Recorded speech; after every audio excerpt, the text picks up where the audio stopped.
YoVideogames. Video games. What up, dudes? Matt here from YoVideogames, and I'm back again with another video, and we're quickly coming upon EVO 2025, the main one in the US that takes place in Las Vegas every year. And I thought, now's as good a time as any. Actually, we're running out of time, really, to talk about what are we going to see at EVO 2025. Now, there's been some announcements already. We know like Tekken will be there and whatnot, but I wanted to basically just do a fun little video, kind of like I did for E3 Summer Games Fest, and the directs, even though the Nintendo's still holding out on us on that one.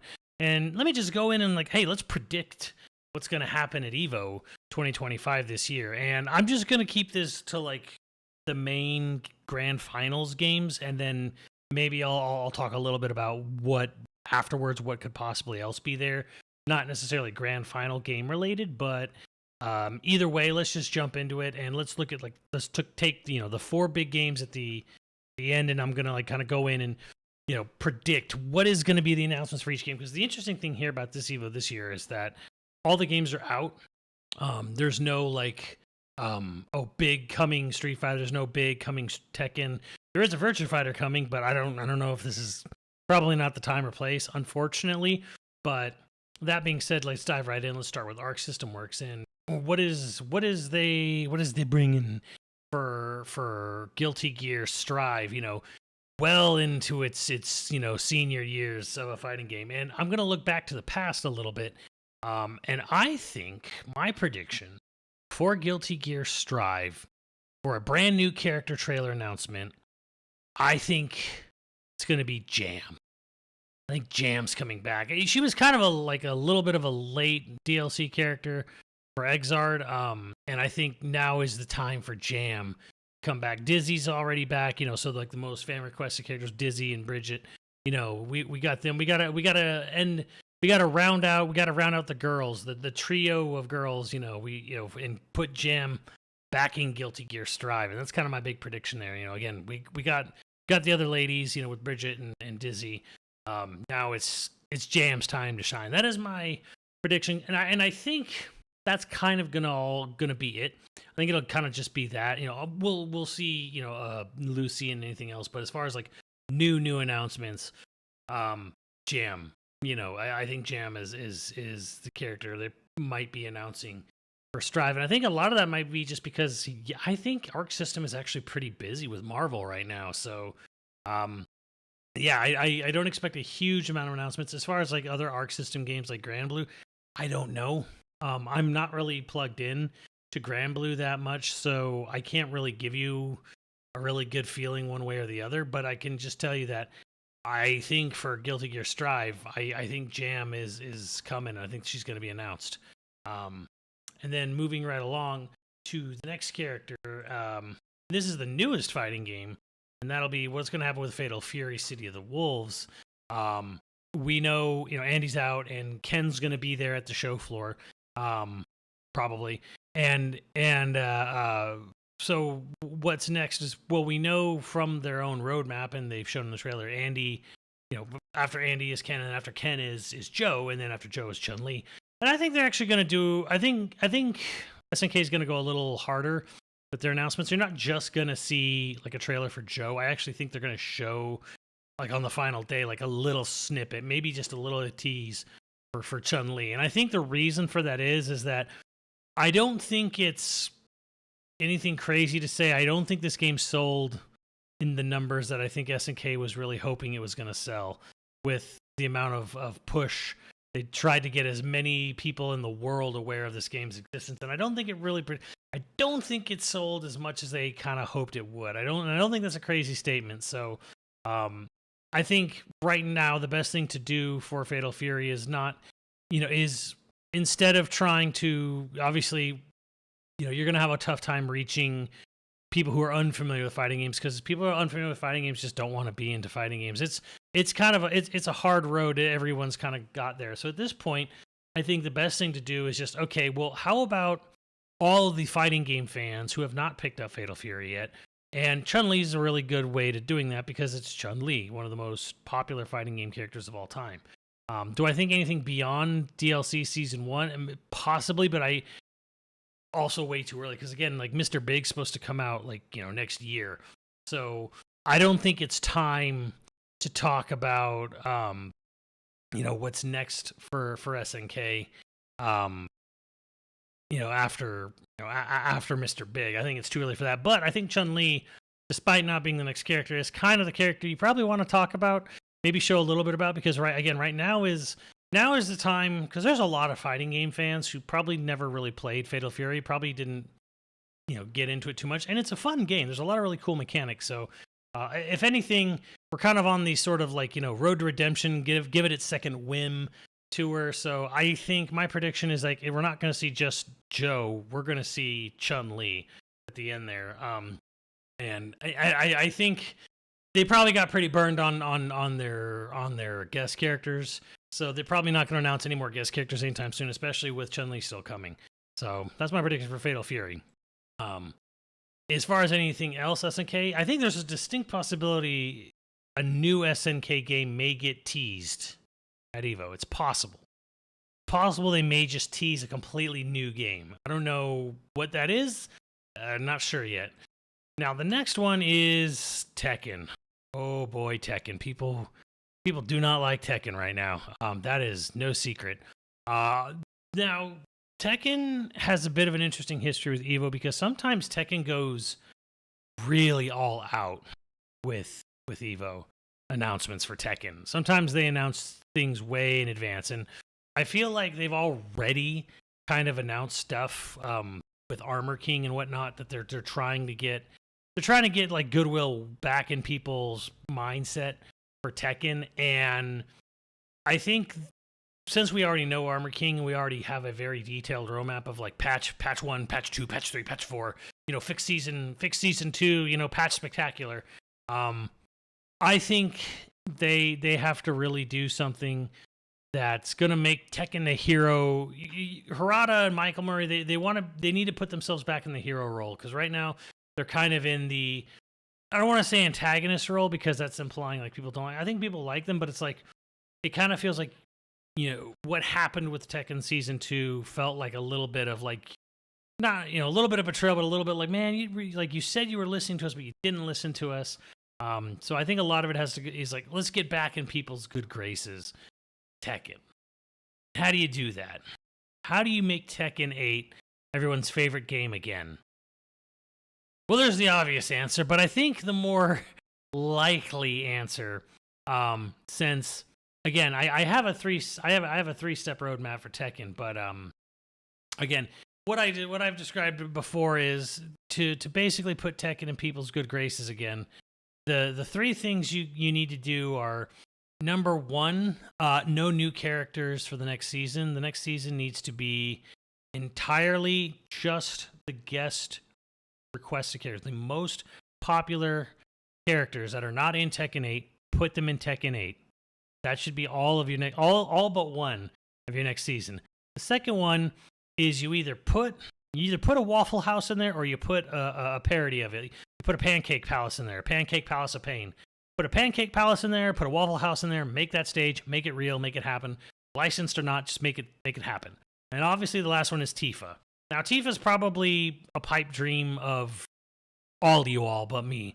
And again, if Tekken 8 wanted to become the hero game again, yeah, they would say, yeah, Tifa's coming, and season 3, it's all going to be fan favorite characters. We're just you don't even have to say who they are, just say that, and then it's done. But my prediction for EVO, I don't think Tifa will be there. I think if Tifa's even happening at all, she won't even come around till like 27, honestly. And that's if she's happening at all, which I feel like probably not. But I do think you do a Pancake Palace. Like, you have EVO, you have your, here's a regurgitation trailer. Here's a newish look at Armor King. Here's, detailed of the patches we're doing, for season 2 of Tekken 8. And then the big ending is you introduce a new stage, and it's Pancake Palace. I don't think they're going to get the Waffle House license, because as much as people want it, I don't think Waffle House wants to, associate their company with fist fighting, even though it already is associated with fist fighting. But they're not going to want to officially endorse that look. So they're gonna have to make a not Waffle House. So Pancake Palace is the way to go. And I think that is honestly, EVO's the place to do it. Like, you couldn't go to Comic-Con and be like, hey, we're announcing a Waffle House stage for Tekken 8. Everyone be like, well, I don't get it. What? You know, you can't do that at Summer Games Fest. But you know, you can do that, and where everyone's gonna love it. EVO. Just go to EVO and say, hey, we're gonna have this stage where like it's, you know, it's like multi-tiered, where, you know, you're inside and you can get knocked outside and you can continue the fight in the parking lot. And it's like, yeah, this is the way to go. Put a Pancake Palace in Tekken 8, or a Waffle House. We're gonna put a not Waffle House in Tekken 8, and I think that's what's gonna happen. I honestly think they're gonna get a not Waffle House stage. Murata's talked about it way too much on Twitter, so I think this is like, it's not something that's gonna break the bank. It's not something that's gonna be like impossible to design or like impossible to do. It's not gonna be a license nightmare like Tifa will be. But it is something that can put Tekken 8 in people's good graces, and I think that's what's happening. I fully expect to see not Waffle House on Grand Final stage at EVO 2025. And so that kind of leaves us with the last game on our list, and that is, of course, Street Fighter 6, which Street Fighter already kind of told us what they're doing. We already kind of know we know the whole season. We know every character. They're not going to talk about anything beyond this season. But again, this is year 3. And, you know, we already got a gameplay trailer for Sagat. He's just about ready to come out. I think Viper is next. Viper, I forget who's next, but I think one thing EVO might want to try to do, and I can't believe I'm saying this, is I do think they might want to show some gameplay of Ingrid, because she's not a popular character, at least in the West. But I think maybe they're like, hey guys, Ingrid, she was in Fighting Jam, what a terrible game, ha ha ha. But guys, for real, like, you know, for those of you who actually played Alpha 3 Max Upper on PSP, she's a cool character, we swear. I've heard the argument that she's a very popular character in Japan. I've never seen anything. I've never seen any proof of that. I've never seen anything like corroborating that. So I'm very much in the camp of like, I'm very much in the camp of like, I hate this character. Most people I know hate this character in the West. And at best, I've never heard anyone talk about her. Ingrid is a Who character, so I will accept the notion that people probably didn't know who she is more than I would accept that she's a super popular character anywhere in the world, because I want to see receipts. You know, Oprah Winfrey receipts. Give me receipts for that one. But again, not a hugely popular character. Again, I would almost take any returning Street Fighter character other than Ingrid. I hate this character. I hate her look. I hate everything about this character. But I think this is a good time for Capcom to show off, okay, so why should anyone be excited? Because at this moment in time, I'm like, I'll get Sagat. And then I don't care about the rest of Season 3. Like, I never played Alex, you know, and I never played C Viper in Street Fighter 4, so I'm good. I think I'll maybe just get Sagat and call it a day. And Sagat looks great, by the way, all the way more leaning into the Muay Thai aspect of him. Love it. But yeah, I don't care about the rest of this season myself. I know people love Alex and people like C Viper. I don't think there's much of an audience out there for Ingrid at all. Like, neither, you know, hate or apathy. I don't think there's much of an audience either way. But I'm willing to check out Sagat, and I think that's going to be it.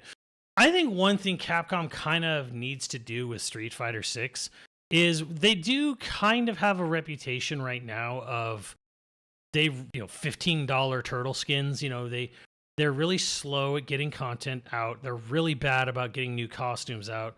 And there's a lot of reasons. Oh, costumes take time, the RE engine and physics and cloth physics and yada, yada, yada. And at the end of the day, it's like the game has sold like 5 million plus copies or whatever. And it's kind of like, well, then hire some 3D animators and make some costumes. Like, why is this so difficult? For a game that's the closest thing besides Monster Hunter that Capcom has to like a true gas title, it seems like they're very slow at rollout for content for Street Fighter 6.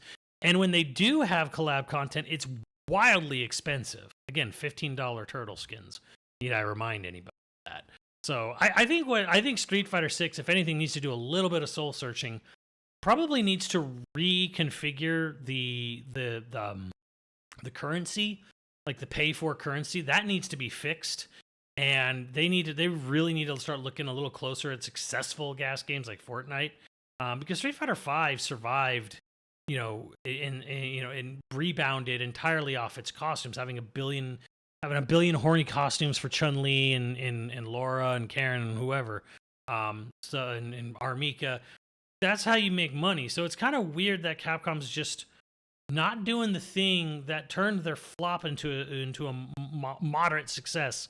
So I'm mostly just confused by the lack of sort of content updates for Street Fighter 6. It's a great game, but it's like, man, like they don't update it much, and when they do, it's like it's weird. Like, here's a skin for your custom character, which you don't really ever use in any sort of major online capacity, and we're kind of ignoring all our classic mainstay characters, and they'll maybe get one new costume over the course of a year or 2 years, and it's like, whoa, man! This rollout of updates for 6 is rough. And I think maybe if anything new comes from Street Fighter, I think we're going to see at least new costumes.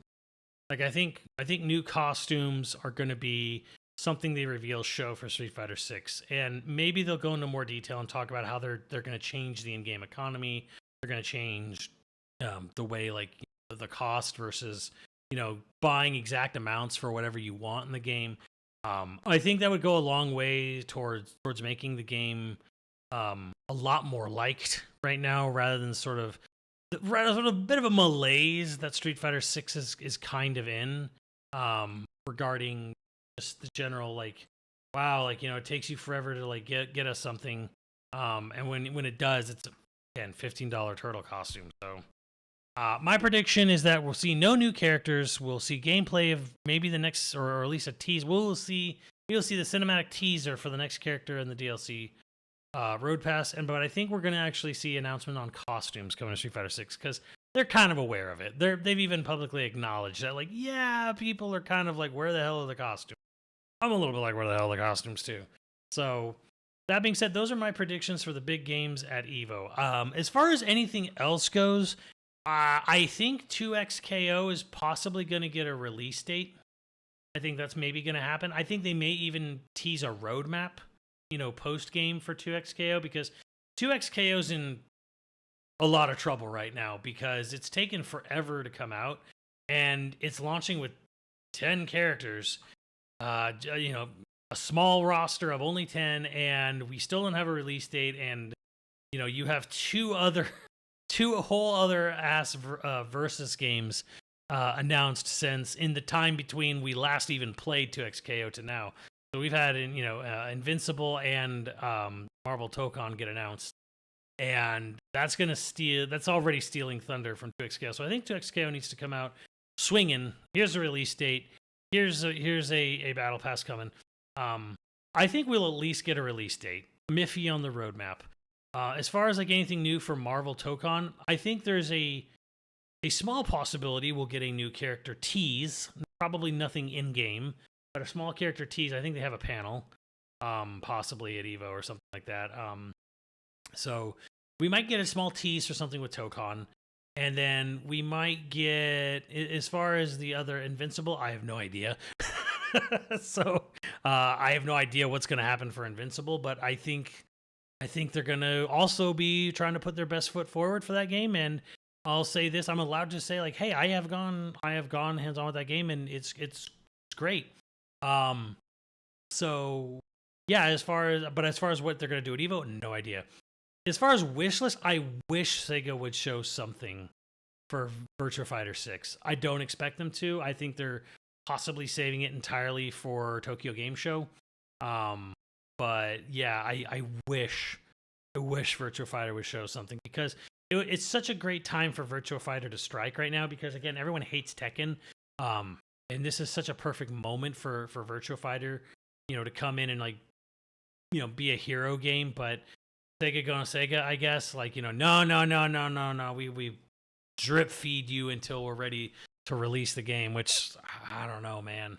I don't know. There's part of me that just kind of feels like you either showed the project too early or they're not showing enough. And I don't know. The drip feed is infuriating for a Virtua Fighter fan, being like, I want to see more, because we haven't really seen much. We've seen some concept footage and we've seen some character renders and we've seen like sort of off screen of a fight, sort of, but like we haven't seen like an actual good, honest to God gameplay trailer for VF6. I don't think we will. It's like 10% chance, 90% unlikely. I wish we would, but I don't think we will. As far as anything else, any other big major surprises? Again, I think the only one that might possibly have a whole new game announcement surprise, we might hear a tease for a new SNK game. I have nothing to base this on. I'm going off of nothing, not even rumors. I'm literally just kind of like spitballing here.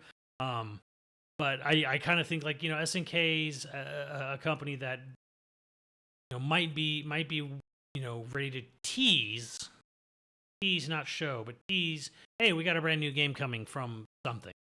So, and again, I have nothing to base that off. I'm sort of guessing here, but I'm like guessing like, yeah, maybe.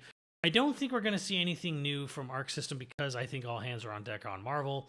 So that's going to take up all of Arc System's time. I don't think Capcom's in any position to talk about anything new regarding a new fighting game. And again, Tekken's in major repair mode. Do I think Soul Calibur is being, brought back? Do I think we'll hear an announcement of the return of Soul Calibur? No, definitely not. I would say negative chance. I don't know. Nothing. No, that franchise is on ice for a while. I do think there's a tiny chance, not at EVO, but maybe sometime in the future. I do think we might hear about a new Bloody Roar, since Konami's apparently getting back into the fighting game business. Not the fight. I'm sorry. Let me rephrase that. Konami's getting back into the game business, not fighting game. Konami's hiring a lot for new video game projects. And since they own Bloody Roar, maybe I could see Konami someday in the future maybe going, hey, we had this franchise, people kind of remember this, let's give Bloody Roar a new shot. I don't know if that'll actually happen, but it's encouraging that Konami is actually getting back into the game business and had a major corporate restructure since their major falling out a few years ago. So maybe someday, not at EVO, but maybe someday. But yeah, those are my EVO 2025 predictions. Let me know what you guys think, and I'll see you on the channel later.